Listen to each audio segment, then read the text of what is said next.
Hi, John. Thank you very much for the kind introduction, and hello to everyone who's taken the time to join in to today's webinar. Thank you very much. I'll just start off. So today's webinar should take about 45 minutes if I can stay focused. I'll give a brief introduction, and then I'll talk about some flow meter options, the kind of meters we're going to be talking about today. And then a quick chat about general considerations about any flow measurement application. I'll then talk about some process conditions that must be considered when selecting a flow meter. And then I'll talk about the information that these process conditions give you when it comes to making a meter choice. I'll talk about some of the physical conditions, and that means, ambient conditions and physical location that have to be borne in mind. And then I'll talk about some additional equipment. And as you'll find out later in the presentation, this is where flow measurement can kind of grow arms and legs. And then if we have time, if I've managed to keep to the point, we'll go through a couple of quick case studies to give examples of selecting flow meters. I would like to apologise up front, ladies and gentlemen. We have a very rare sunny day here in Scotland, and as a result, I have some horrific hay fever. So my nose is very blocked. I can only hope that my already bad Glaswegian accent is comprehensible to you. So we'll crack on. There are many applications in industry that require flows to be measured. That could be water, it could be whiskey, it could be oil, gas, hydrogen, carbon dioxide for CCUS purposes. And of course, each of these measurements, wildly varying can-be applications, will have their own specific criteria and their own measurement uncertainty, i.e. measurement accuracy requirements. And it's very important that if we're to choose the correct meter, we always have to bear these criteria and these accuracy stroke uncertainty requirements in mind.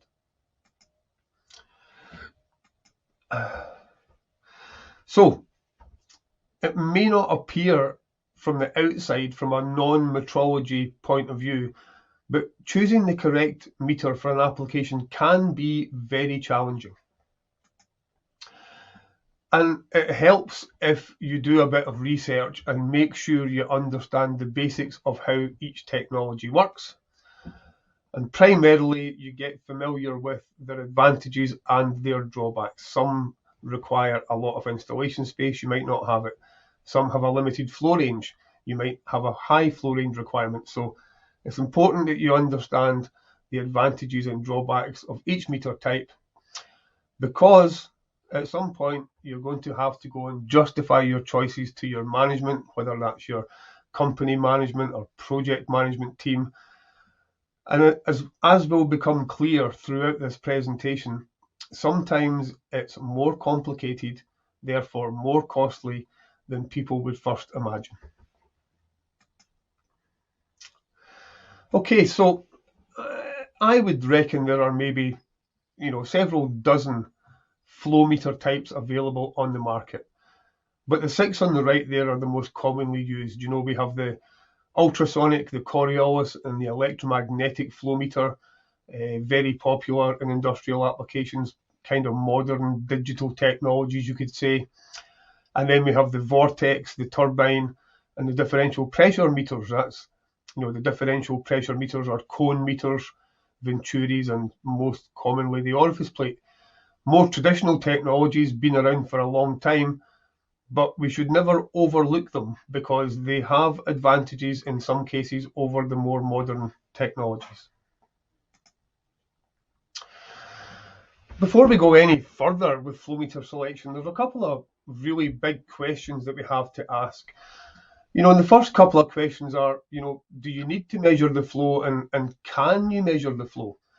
There might be applications, really, wide pipelines with really horrible fluids like slurry, where, measuring the flow dynamically is just not possible or easy to do well, or easy to do cheaply. So you need to consider, well, do you need to measure the flow? For example, can you use another method? If you can't measure the flow of the fluid, can you put the fluid into a tank and then use a level gauge to measure the depth of the fluid in the tank? So you're not measuring the flow rate, but you're measuring the volume and or the mass of the fluid. But assuming that you can measure the flow and you need to measure the flow, then a couple of more general questions pop into mind. First of all is, why do you need to measure the flow? You know, is this a simple process measurement? For example, you're sending wastewater from one tank that you own to another tank that you own. In that case, the question is, do you really need to know very accurately what the flow rate is? Conversely, you may be offloading a tanker, a 1 million barrel oil tanker at $70 a barrel, and that's a $70 million cargo. Well, you could argue that you really need a little bit more accuracy there, a lower uncertainty. In fact, commercially and legally, you're mandated, you're required to have a low uncertainty.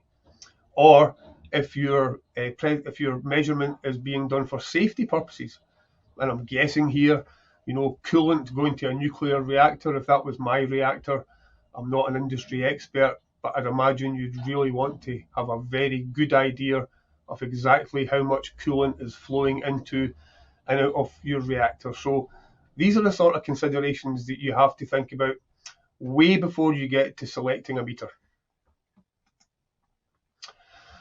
But let's assume, for the purposes of today, that you've decided you need to measure the flow and that it can be done, and you also know what uncertainty in measurement you require.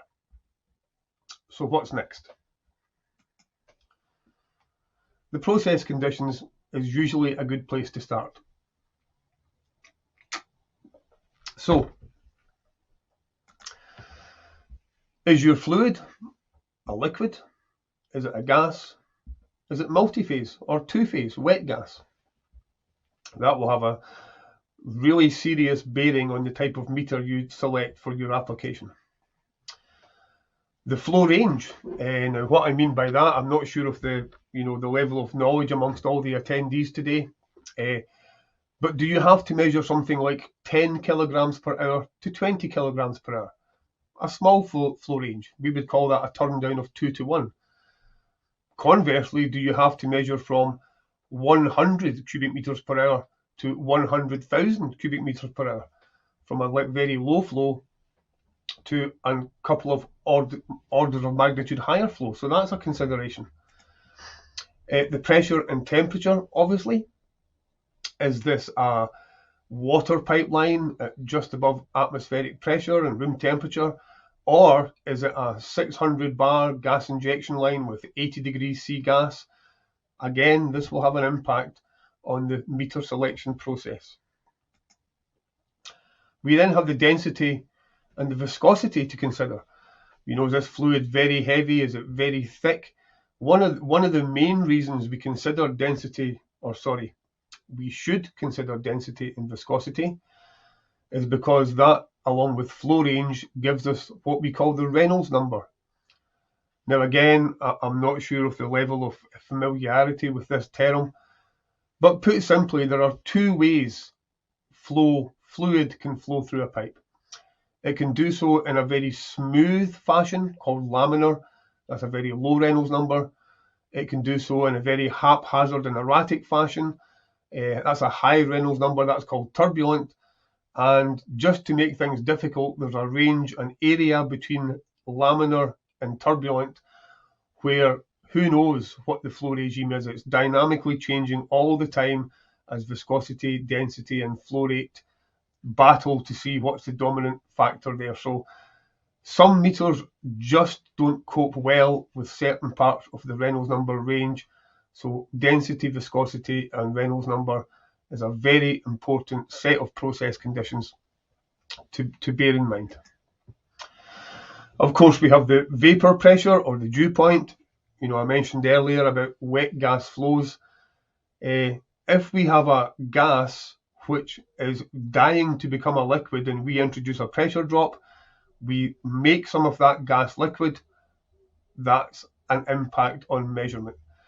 Conversely, if we have a liquid to measure and we drop the pressure and gas starts to come out of the liquid, we then have a two-phase flow. That's extremely difficult to measure compared to a single-phase flow. So vapor pressure and dew point are something we have to consider at all points in the selection process. And last but not least, corrosive, erosive. What kind of fluid is it? If this is, like I mentioned earlier, atmospheric pressure, couple of bar, clean water pipeline, as opposed to an extremely high pressure, corrosive, acidic flow, toxic, erosive, well, that makes many things have to be considered when I'm looking about, material type of meter. So these are the process conditions that we have to be clear about before we move on to even thinking about picking a meter. So what sort of things do these process conditions, what do they tell us about the attributes the meter must have? Well, with regards to the physical properties and corrosive, erosive, I need to know, is my meter going to last if I put it into a really toxic, corrosive, erosive fluid? So sensitivity to physical properties is a consideration. Reynolds number, as I mentioned earlier, some meters are just not very good at coping with certain parts of the Reynolds number range. We don't have time today to go into all of these, but it's easily, and that information is easily discovered. That's a very important parameter to bear in mind when you're selecting a meter. The turn down ratio, or the turn down, or as it was called in the previous slide, the flow range. Am I measuring from 10 kilograms per hour to 20? Or am I measuring from 100 meters cubed to 100,000 meters cubed? The rangeability, the ability of a meter to measure from very low to high flows is extremely important. Some meters have very low turn down ratios, 3 to 1. Some meters have very high turn down ratios, 50 to 1 or 100 to 1. But some applications have turn down ratios way in excess of that. So for example, that gets to a situation where I think, do I need multiple streams? Do I have to have more than one meter to be able to cope with the variation between the lowest flow and the highest flow? We can see there on the image now on the right that this is a metering system where they're using 5 streams. So they can measure the very lowest flows with one stream and slowly open up streams to make sure they can maintain accurate measurement and not damage any equipment and still cope with the very highest flows. The pressure rating, again, as alluded to earlier, am I measuring, oil at 5 bar, water at 2 bar, or am I measuring natural gas or carbon dioxide at 2, 3, 400 bar? If it's very, very high pressures, I will need to buy very, very strong materials with very high pressure rating. Again, that has a serious impact on the cost, the size, and the weight of the measurement system or the meter, and has to be borne in mind at all times. And of course, last for this slide, but definitely not least, the material of construction. It may be okay to measure a benign processed hydrocarbon using carbon steel pipeline, but if I have a volatile crude oil as an example, or a carbon dioxide line with a lot of impurities, unknown perhaps impurities, I may need to go for a more exotic material, something like stainless steel or duplex, super duplex, Inconel. And all of these things have to be borne in mind, because if I start moving to a larger number of streams and a more exotic material, then you can hopefully see that the cost of providing an acceptable measurement can very quickly spiral upwards. And generally, accountants and managers are never happy to hear this, and I can understand that. But sometimes the reality of the application is that it will need to be a far more involved and complex solution than was initially anticipated at the beginning of the project to select a meter. Finally, this is not so much about the meter information, but the units of measurement. Depending on the application, you may have to measure a different quantity. So you may need to measure the mass, the number of kilograms per hour or tons per day. Now, if you have a volume meter, you need to have extra instrumentation to get to mass. You may be required to measure the volume, cubic meters per day or standard cubic meters per hour. And again, if, for example, you are thinking about having a mass meter, you'll need extra instrumentation in order to do the conversion. And when you're dealing with natural gas, which is a very heavily measured commodity around the world, a lot of the trading is done in energy. You're more interested in how many gigajoules per hour or how many terajoules per day are flowing through the system rather than the mass or the volume. So that's a consideration, because the instruments you choose, the measurement instruments you choose, will have to be able to provide that energy quantity. Okay, now there's some physical conditions as well. Process conditions kind of inside the pipe, to make it simple. Physical conditions outside the pipe. Most flow meters require some amount of upstream pipe work to condition the flow before the measurement will be taking place accurately. Some require a lot, some require a lot less. So that's a consideration. Downstream pipe work is exactly the same. Some meters require more downstream pipe work than others. So again, you must bear that in mind when you're looking at your selection process. And of course, space above and below. That's mostly concerned with removing the meter. If the meter has to be taken out for recalibration and you don't have the space above you, then that could be problematic. And if it's a regular recalibration, that's a very expensive problem to have year after year after year. So it's clear here that there's a massive difference between onshore and offshore. If I consider the other physical conditions, the weight combined with the space and the removal requirement and the upstream and downstream pipework requirement, if I'm onshore in a field or in the desert, then I don't really have too many concerns. If I'm offshore in a platform where every kilogram is a prisoner and I have, decks above and below my metering system, then, for example, would I want to put in an ultrasonic meter on an offshore installation which has to be removed for recalibration every year? Could I perhaps consider an orifice plate where the removal for recalibration is not required? All I have to do is inspect or replace the plate and calibrate my DP transmitters. So there's an example where a traditional technology in a limited space may have big advantages. Coriolis meters are fantastic instruments, but the bigger Coriolis meters are quite a size. A 1.5 meters, 2 meters high. If I'm constrained for space and I know that I have to remove these meters every year for calibration, then, removal and space above and below are obviously really important considerations, because we'd normally expect these meters to be maintained and inspected and operating for 10, 15, 20 years. Now, the final point on here is space for additional equipment.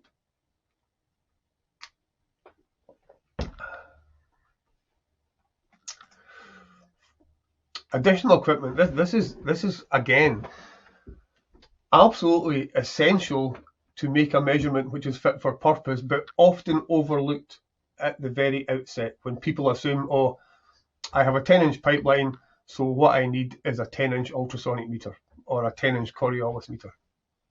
Unfortunately, Sometimes it takes a lot more than that. So for low uncertainty measurements, in fact for most industrial measurements, you will need pressure and temperature transmitters in the pipelines in order to allow us to do corrections and calculations to make the flow measurement more accurate and more sophisticated.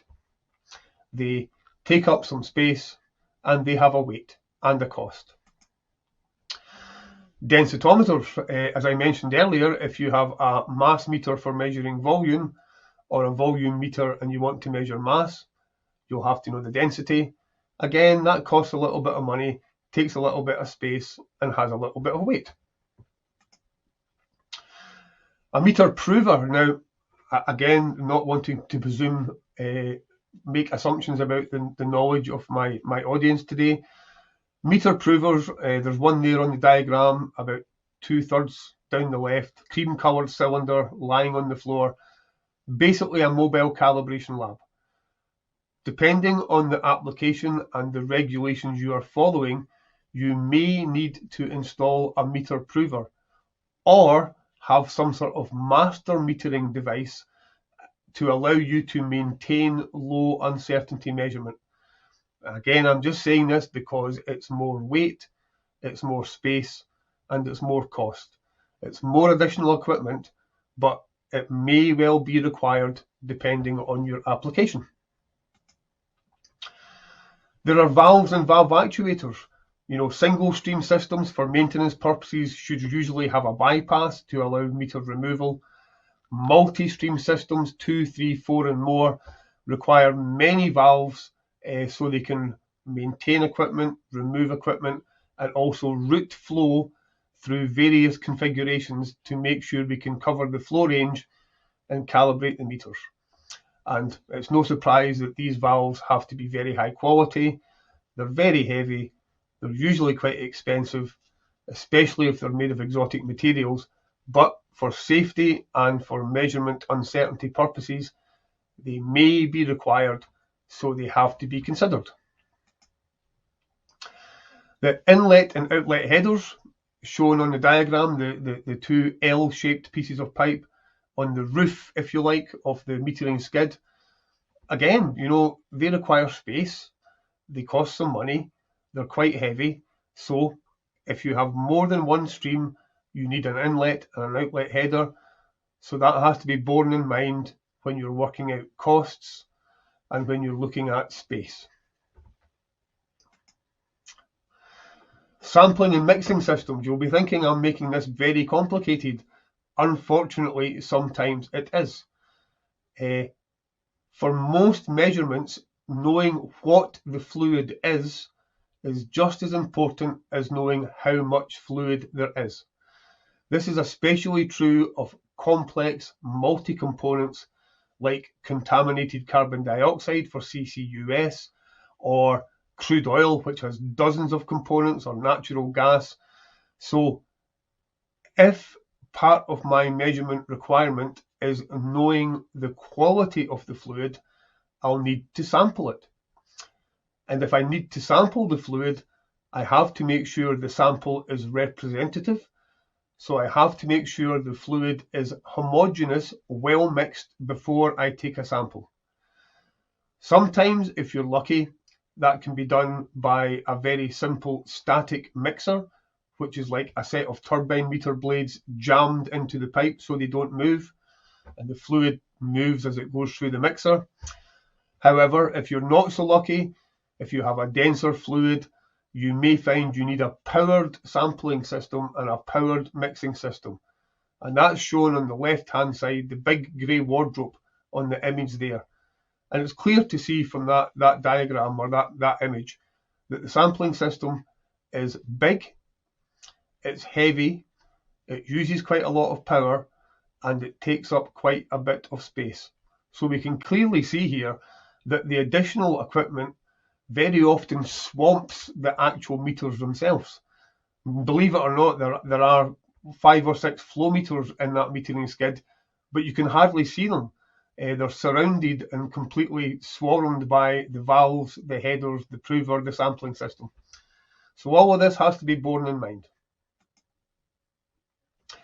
And of course, I think it's the last point on this slide, almost all the equipment on that particular skid or any other skid that I've shown has to be maintained, inspected, calibrated, or removed for calibration. So we can't expect to have the people who work on site, the site technicians and engineers, we can't expect them to be clambering over meters or sliding under valves. That's unsafe, it's not fair.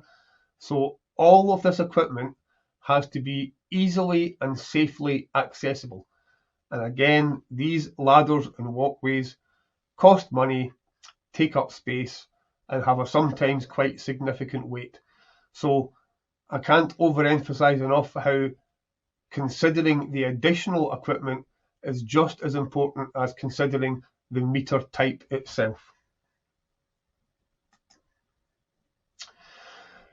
Final couple of points for additional equipment. The skids we've seen, the metering systems rather that we've just seen in the animations will have several dozen or a couple of hundred signals coming back.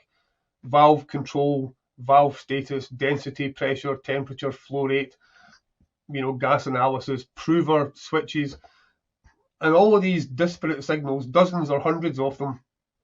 What do we do with them? How do we make them easy to monitor and control?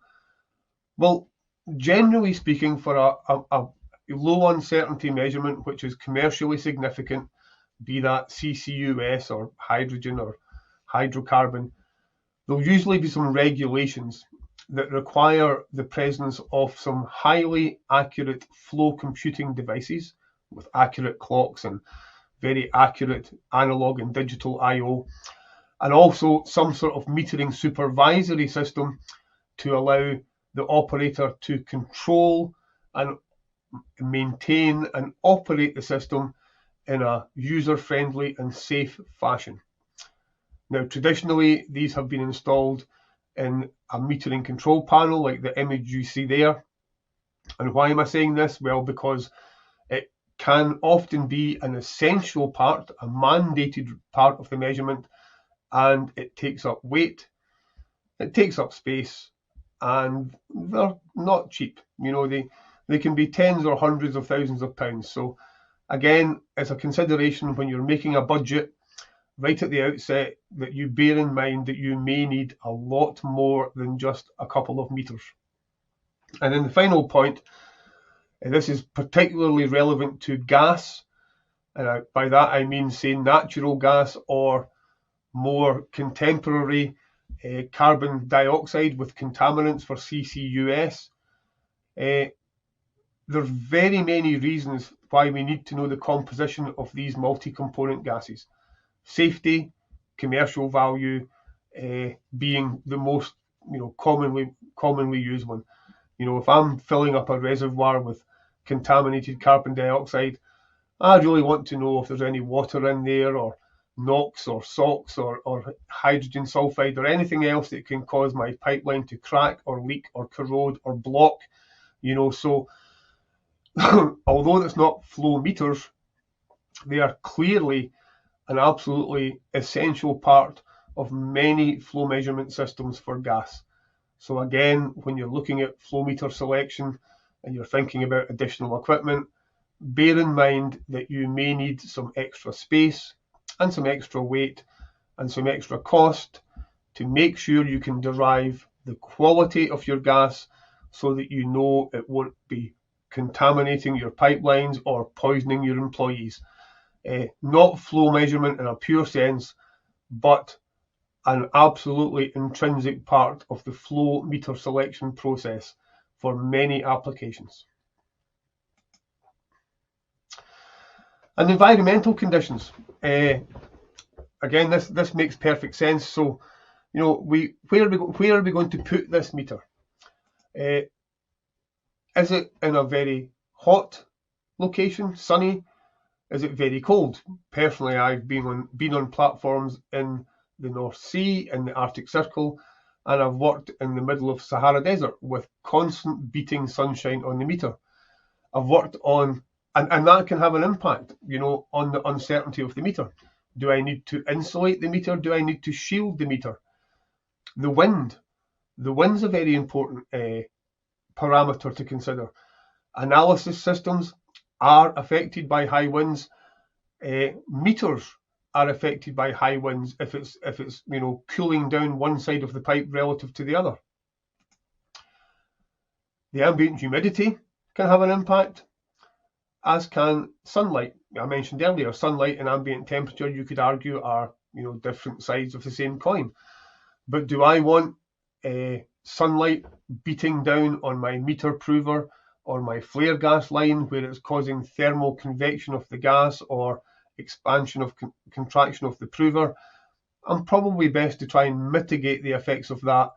So that means more additional equipment, some sunshades, some insulation, maybe even a housing to put the metering system in.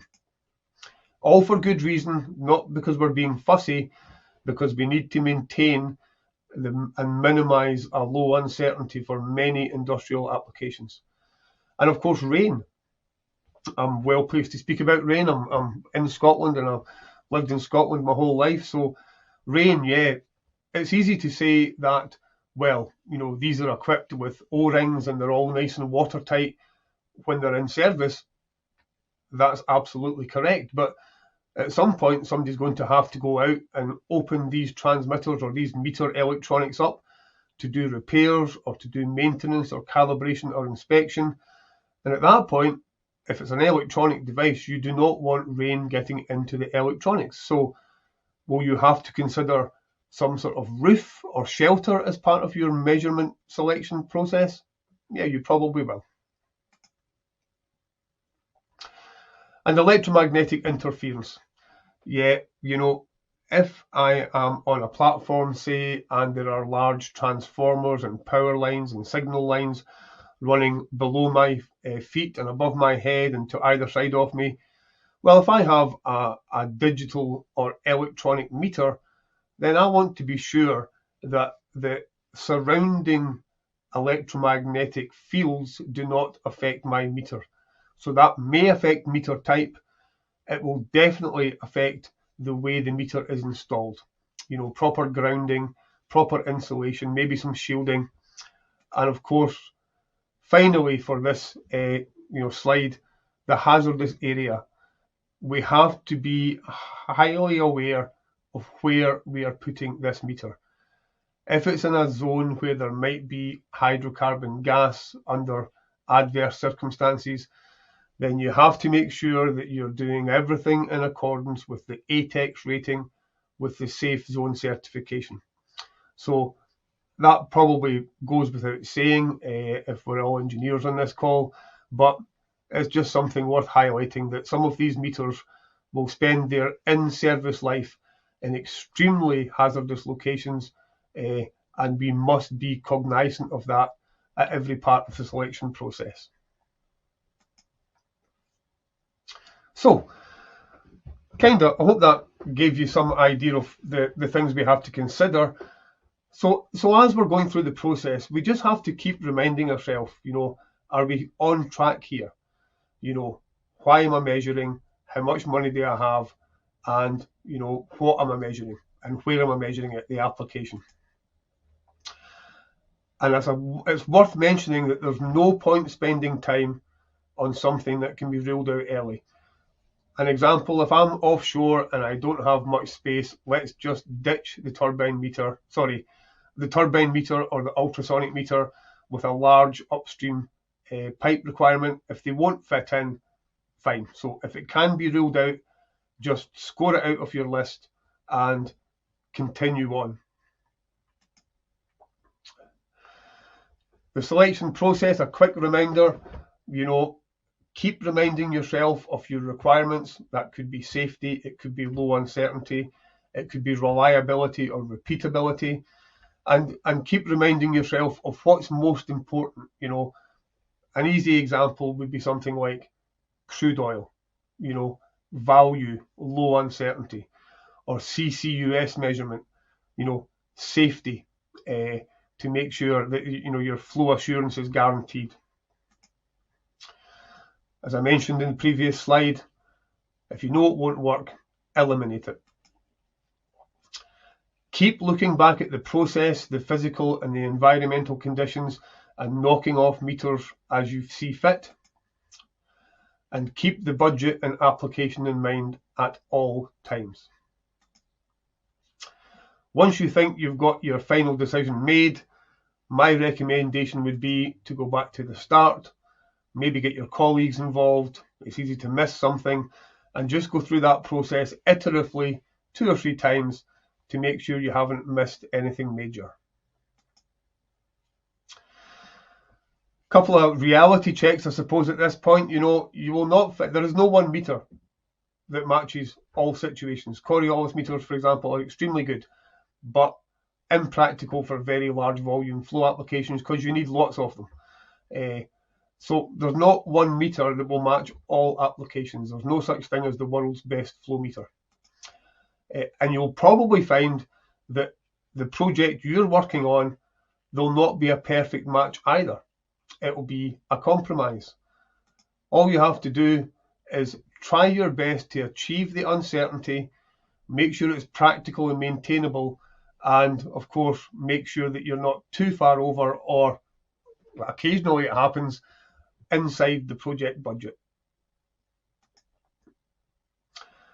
I hope that made some sense, folks. I've got a little bit to do now, so I'm going to do very quickly 2 case studies, but first of all, a very quick reminder about some flow meters, just in case some audience members aren't familiar.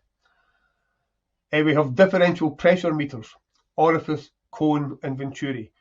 The most commonly used flow meter in the world, very established technology. Basically, we put a restriction in the flow.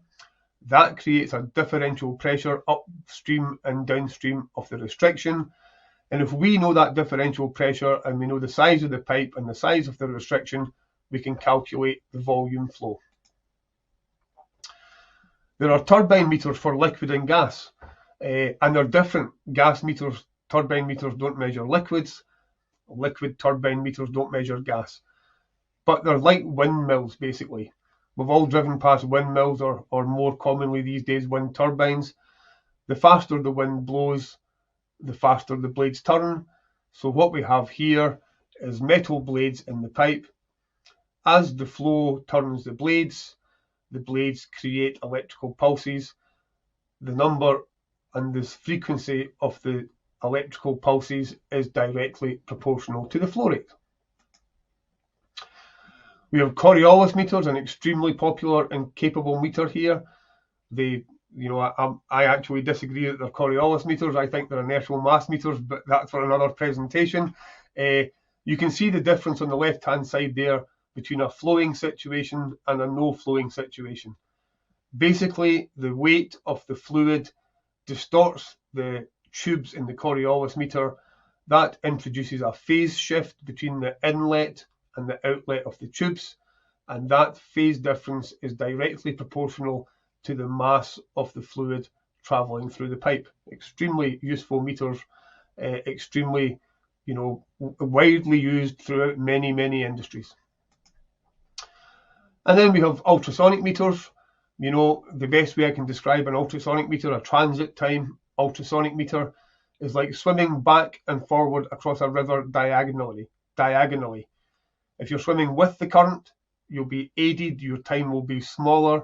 If you're swimming against the current, your time will be more because you are swimming against the flow of the river. Ultrasonic meters use high pressure sound waves to do exactly the same thing. Extremely popular meters, full bore devices, no pressure drop, used for liquids and gases. Again, different models for different fluids, but extremely useful technologies. And the final one I'll talk about here, before we do the case studies, I've only got a few minutes left. So EMF meters, basically a sensor's placed in the pipeline, and as a conductive fluid, that's a key point, passes through the pipe, there's a voltage generated. The transmitter for the EMF meter takes that voltage, does some jiggery pokery with the numbers, and converts that voltage into a flow measurement. So that's kind of four main meter types in a very brief a description of how they work. Okay, so case study 1. We need to install flow measurement on a test separator. For those that aren't familiar, a test separator is in most crude oil operations. It takes in multi-phase fluid, converts it to natural gas, oil and liquid, and we want to measure the gas, the water and the oil as they come out of the test separator. So we have some process conditions for each stream, and I'll very quickly, because of time, just go straight back to the oil. So what oil? Would I use an EMF, a Coriolis meter, a positive displacement meter, or a differential pressure meter? Well, let's look at some of the key points here. The flow range is 10 to 100, a 10 to 1 turn down ratio. That's not too onerous. The minimal Reynolds number is 200. That's very, very low. That's right through from turbulent down through the transition zone and into the laminar flow range. The length I have, the space I have available upstream is pretty small. I only have 5 pipe diameters upstream. That eliminates certain technologies straight away, and I have a very low uncertainty requirement, plus or minus 0.2%. So when I look at the options there, I'm going to choose the Coriolis meter. If I now look at the gas, what would I choose for the gas stream? I have a choice of ultrasonic, Coriolis, PD, or differential pressure again. Let's look at the key factors. The flow range is large, you know, but it's not excessively large. The Reynolds number is 1 million, so it's a turbulent flow profile. Most meters will cope with that with no problem at all. That's not a limiting factor. I have 20 diameters of upstream pipe. I've got a lot more space for the gas measurement. So again, that's not a limiting factor. But the uncertainty is relatively low. You know, 0.5% for a gas measurement, if you know the regulations in the industry, that's quite a low uncertainty to achieve. And then the comment there, very important, I want to limit the pressure drop to minimize the liquid dropout. Well, Coriolis meters, PD meters, and differential pressure meters all have a pressure drop. So based on the comment alone, I'm going to select an ultrasonic meter for the gas outlet of that separator. And I should have time just to get finished here, folks. The water stream. Let's look at the key components. It's a relatively high flow range, 20 to 1. The maximum flow is 20 times bigger than the minimum flow. The Reynolds number is very high, turbulent flow, not an issue. But once again, I'm limited with upstream length. 5D is not a lot. And the uncertainty, that's quite, and well, it's not too bad. Most of the meters there would cope or manage a 1% reading on water. In fact, they would all manage a 1% reading on water. But because I know the cost of these meters, and because I know that water is a conductive fluid, I'm going to select an electromagnetic flow meter for that application. Okay, folks, I think I'll probably be running over here by 1 or 2 minutes. I hope you don't mind. Straight into case study 2. Now we have 4 types of meter. I'll quickly go through this. A clamp-on ultrasonic, a Coriolis, a turbine, or a differential pressure meter. Okay, let's look at the application again. I have a corrosive flow. Well, that's not so good. I don't want anything sensitive inside the pipe. But I have over 100 diameters of pipe upstream. It's a big, long, straight pipe. I can see my Reynolds number is 50,000. That's fully turbulent. No issues for any meters there. My temperature is 85 degrees C, which is a high temperature, may impact some meters. But with the 100 diameters of straight pipe and the corrosive flow, I'm going to choose a clamp-on ultrasonic meter, because clearly there is nothing inside the pipe. There is nothing to corrode or erode or break down. Quick summary, folks. Flow meter selection can be a very difficult task. Hopefully the last 45 minutes has shown you that there's a lot to think about to get this right. Sometimes, of course, there is no perfect meter to choose. Compromise is essential in very many applications. Generally, we use knowledge of the process, the environment, the uncertainty requirements, and the installation requirements to make the compromise and come up with the best fit for the application. Thanks very much, ladies and gentlemen, for listening. Wherever you are, I'll pass back now to John. I'm not sure if there's been any questions, John. Oh, there's been one or two, Colin. I think that your work here is not done yet. Okay. Right, let's just jump straight in. Okay.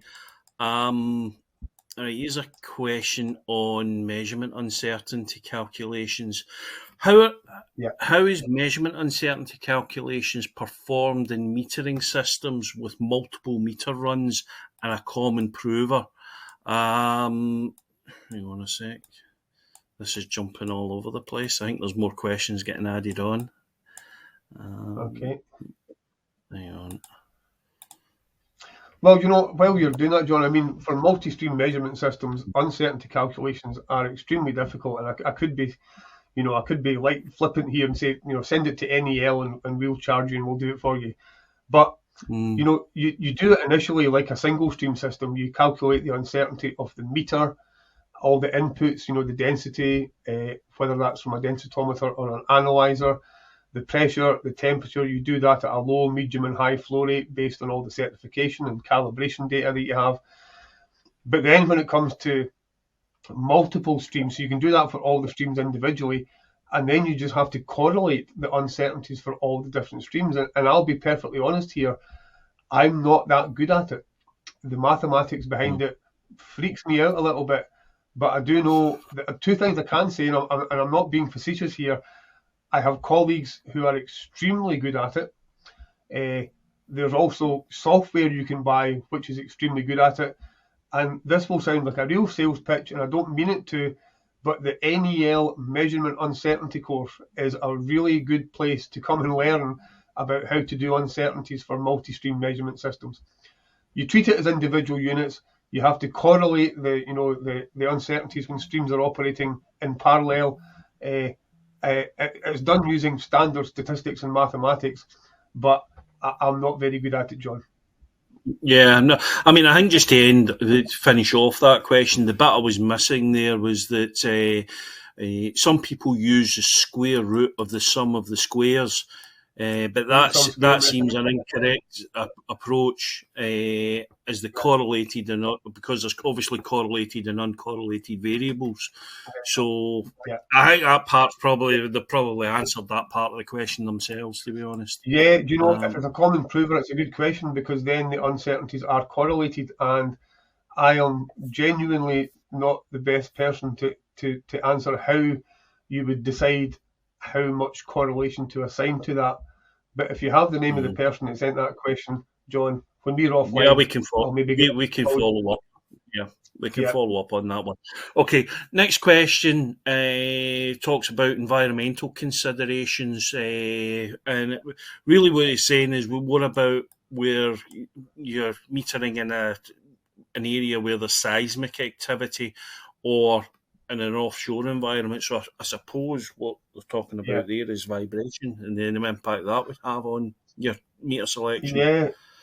Yeah, I know what you mean. Again, it's a very good question. So the two things that spring to my mind, and this is based on my time as a field service engineer, and I'm not trying to diss the manufacturers of any meter with a differential pressure transmitter, but differential pressure measurement appears to be very difficult if the whole metering skid is shaking up and down, as do vibrating tube densitometers, because you can imagine the tube and the densitometer vibrating, as is the whole skid itself. So maybe using something that's more electronic based, maybe, like an ultrasonic meter, gas analyzer rather than a densitometer, that could possibly, or of course, installing any equipment that you think is going to be affected by vibration, installing it on top of vibration dampening mounts. But I know from my experience that trying to calibrate a DP transmitter with a dead weight tester on a platform that's vibrating is difficult. So yeah, isolation perhaps, John, is a good answer. Yeah. I mean, I know from experience here in the lab, we tend to be very conscious of vibration. We don't want, we don't want vibration in the lines. Well, that's a very good point, John. If we hold the UK's primary density standard, and if you go into the density standard lab, it's got bank vault thickness walls and isolating mounts everywhere. So that's a very good, example, John. Okay. Someone here is asking about the future prospects of conditioning orifice plates, which are obviously different to the standard single hold orifice plates. Is that a viable option? I mean, I know that was one of the ones that you discussed. No, I mean, it's absolutely a viable option. It's a tremendous technology because it does away with the need for the excessive upstream pipe length that a traditional orifice plate requires. Technically, in my opinion, they've always been very good. The problem that people had was that they weren't included in the ISO standard for orifice plate measurement, ISO 5167. I believe they now are included in ISO 5167, or if they're not, they will be very shortly. So I think they're a tremendous technology they're simple to maintain, they're well understood, and they require a lot less installation space than traditional plates. So I think they're a very good technology. That's an opinion rather than an answer, but I hope that's okay. Yeah, and it's a valid one. I think it's probably one our colleague, Dr. Michael Reeder Harris, would also agree with you on, having written a couple of books on the subject. The whole story. Exactly. I mean, I guess a lot of this, because I've seen a lot of questions asking what's the best metering type for this, but I think it comes back to what you've been saying in the whole presentation. Yeah. There's a number of factors in terms of the technical requirements, the financial requirements, and the physical requirements, where the meters. So for every single one of you who are asking questions about what is the best metering type, we can certainly discuss that with you, but there's obviously a lot more information you would need to provide us before we could give you a definitive answer on that. That's one of the key points of the presentation, John, is that, if you take something like, let's say water at atmospheric pressure, then there's 100 meters could do it properly. An orifice plate, a turbine meter, an ultrasonic, a Coriolis, they could all measure water. And that's one of the few examples where there isn't a best technology, they're all capable. And there's other applications where the opposite is true, where you'll really struggle to find one, and there's very rarely a best one. I hope that was made clear in the presentation. It's really a selection process rather than selecting a meter type. Okay. Here's an interesting question, Colin.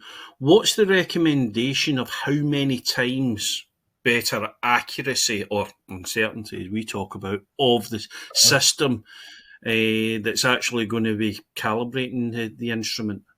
So I suppose that's coming down to when you're selecting a calibration facility. Yeah, I'll probably start off a good debate here amongst my colleagues after this call. I tend to go for 10, but I've heard people say, so if I want to calibrate a thermometer that can measure to 1 degree, I use a reference that can measure to 0.1 degree, okay? But a lot of people use 3, and I'll be honest, I don't know the background for that. I don't know the difference. I'd actually be interested to talk to my colleagues about that afterwards. I think sometimes because 10 is just not possible, practically and financially. But my university background was that the calibrating equipment should be 10 times more accurate than the equipment being calibrated. Mm-hmm. Okay. Okay, someone here is asking about what devices would be more reliable when measuring water with a reasonable concentration of suspended solids. So I imagine if you've got water and solids and they're suspended, they must be going at a fair old tilt. So you're looking for something that's dealing with high flows. I would have thought, unless there's something there to. If they're suspended, you could assume they're travelling at the same velocity as the water. And again, the question would be, so for example, let's go through a couple of examples. A liquid ultrasonic meter would measure that up to a point, because at some point the suspended solids, if there was enough of them and they were big enough particles, that would stop the ultrasonic signal getting across the pipe. It would scatter and your measurement would degrade. An electromagnetic flow meter is a full bore device. Because water's conductive, I would imagine that would be a very good option for any water with suspended solids, as long as there's some conductivity path across the pipe bore. You could use an orifice plate, for example, but if your suspended solids were very hard, you're going to damage the plate and therefore impact the measurement. So suspended solids, I'd be tempted to go for a full bore device, because you'll damage an orifice plate or a turbine meter. You'll maybe damage Coriolis meters because it's small bore pipe in between. An ultrasonic meter with limitations, or an electromagnetic flow meter. But again, and I'm trying to think here, I'm trying to be demonstrative. If your suspended solids were the size of sand particles and you were sending through 1 cup of sand particles every 5 minutes, these meters would work. If your suspended solids were the size of golf balls and made of granite and you were sending through a bucket full every couple of minutes, that's a different thing. So I'm going to cop out with that one, John, and say definition of suspended solids would need to be clarified. If we're talking small particulates, yeah, I think that is a theme. So it's probably unfair of me asking you questions. I don't mind, John. I don't mind. I'm honest enough to say when I don't know. Yeah, no, that's good. I think what is clear for a lot of the questions, and what I will say to you, we're just about out of time, folks. But I think I'm up to 24 questions. So when we just about to clock off here, Colin, but yeah, your work is not yet done. We will, as I said before, we will follow up on the rest of these questions. Everyone. Okay. Yeah, exactly. Okay. As I mentioned earlier, you'll all receive a link to the recording for today's presentation. Please let us know if there's any webinar subjects that you want us to cover. It's great to hear a range of interest from people, so please let us know. You can contact us on info.uk@tuvsud.com. Or visit the website on www.tuvsud.com/UK. There's plenty of more information on there, and there's a fair amount of downloadable material there for you on this subject. So on behalf of myself and Colin, I'd like to thank you all today, and enjoy the rest of your day. Thank you very much.